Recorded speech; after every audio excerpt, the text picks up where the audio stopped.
Hi hello friends, welcome to A time cinema rabbit trap movie review.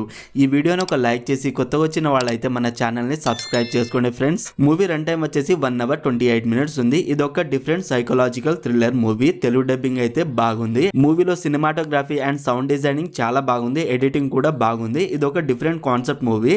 అందరికీ నచ్చకపోవచ్చు, చాలా తక్కువ మందికి నచ్చుతుందేమో. మూవీలో కొంచెం స్క్రీన్ ప్లే కన్ఫ్యూజ్ గా ఉంది, అలా అని మరి అంత ఏం లేదు. బేసిక్ స్టోరీ లైన్ ఏంటంటే 1970లో ఒక కపుల్ ఒక అడవి మధ్యలో ఉంటారు. వాళ్ళు సౌండ్ పై ఎక్స్పెరిమెంట్ చేస్తూ ఉంటారు. అయితే అక్కడ మూడో వ్యక్తి వస్తాడు. తనకి సౌండ్ గురించి తెలుసుకోవాలని ఉందని చెప్తాడు. ఆ వ్యక్తి వచ్చాక తర్వాత ఏం జరిగింది అనేదే బేసిక్ స్టోరీ లైన్. ఇదొక slow page movie and movie అయితే చాలా స్లోగా ఉంది. కాన్సెప్ట్ పరంగా బాగానే ఉన్నా మూవీలో ఏదో ఉందని చూపిస్తారు, కానీ అక్కడ ఏం ఉండదు. 1 hour 28 minutes అయినా చాలా లాగ్ అనిపించింది మూవీ. ముగ్గురు యాక్టింగ్ డీసెంట్ అనిపించింది. మూవీ స్టార్టింగ్ కూడా తర్వాత స్లోగా ఉంది, తర్వాత ఓకే. రైటింగ్ పరంగా బాగానే ఉన్నా అంతగా వర్క్ అవ్వలేదు. ఈ మూవీని ఫ్యామిలీతో చూడొచ్చు అంటే లేదు friends. Kiss scenes and adult scenes ఉన్నాయి, కాబట్టి ఒంటరిగా మాత్రమే చూడండి. ఓవరాల్ ఈ మూవీ నాకైతే నచ్చలేదు ఫ్రెండ్స్. మరి మీరు ఈ మూవీని చూసుంటే మీకు ఎలా అనిపించిందో కామెంట్ చేయండి friends. Streaming on Amazon prime video. మరిన్ని మూవీ రివ్యూల కోసం మన ఛానల్ని సబ్స్క్రైబ్ చేసి బెల్ ఐకాన్ ఆన్లో పెట్టుకోండి.